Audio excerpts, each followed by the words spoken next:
معانا جهاز مساج. الجهاز دوت المفتاح بتاعه فيه مشكلة وبيعلق بيقعد يشتغل ويفصل، فاحنا عايزين نحل المشكلة دي ومش لاقيين مفتاح ليه. يلا ندخل في التفاصيل. بسم الله.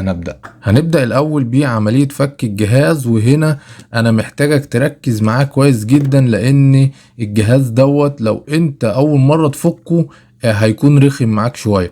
فتابع معايا عملية الفك كويس جدا، عشان لو ظهر قدام منك جهاز زي دوت تبقى انت عارف فين مساميره وبيتفك ازاي. فكل اللي مطلوب منك بس انك تركز معايا بعينيك انا بعمل ايه وبفك ايه، علشان لو ظهر قدام منك حاجة زي كده ما تغلبش فيها ويكون الموضوع سهل بالنسبة ليك.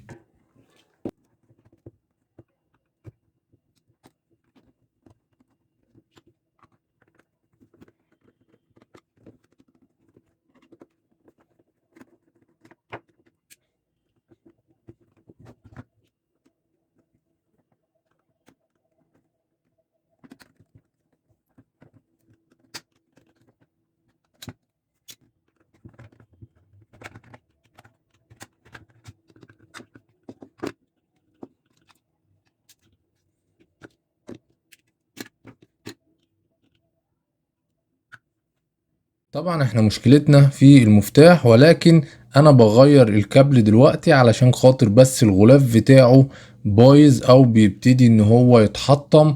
فبما اني فتحت الجهاز فاغير الكابل بالمرة، وبعد كده نشوف مشكلة المفتاح اللي هي المشكلة الرئيسية اللي احنا فاتحين عشانها الجهاز.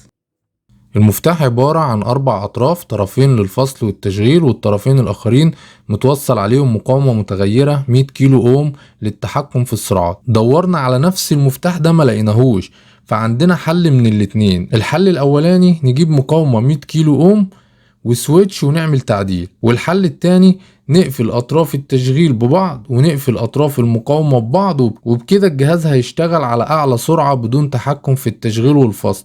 وده اللي انا هعمله مؤقتا لحد ما اوفر المقاومة والسويتش ونعمل التعديل.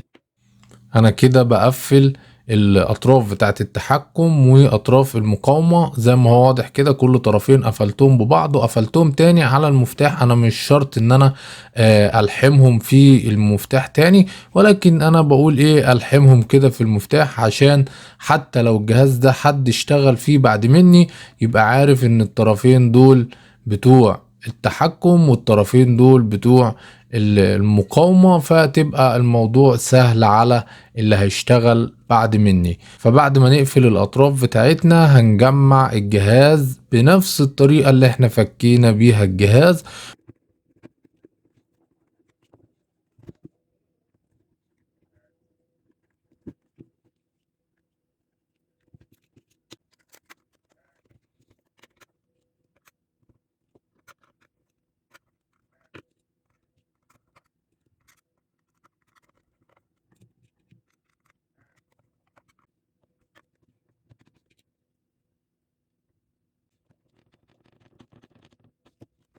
نجرب الجهاز، وبكده تكون حلقتنا انتهت. يا رب اكون قدرت افيدكم. ما تنسوش التفاعل بالضغط على علامة اعجاب واضافة تعليق ومشاركة الحلقة مع الاصدقاء المهتمين. كان معكم اخوكم ميسم سعيد، والسلام عليكم ورحمة الله وبركاته.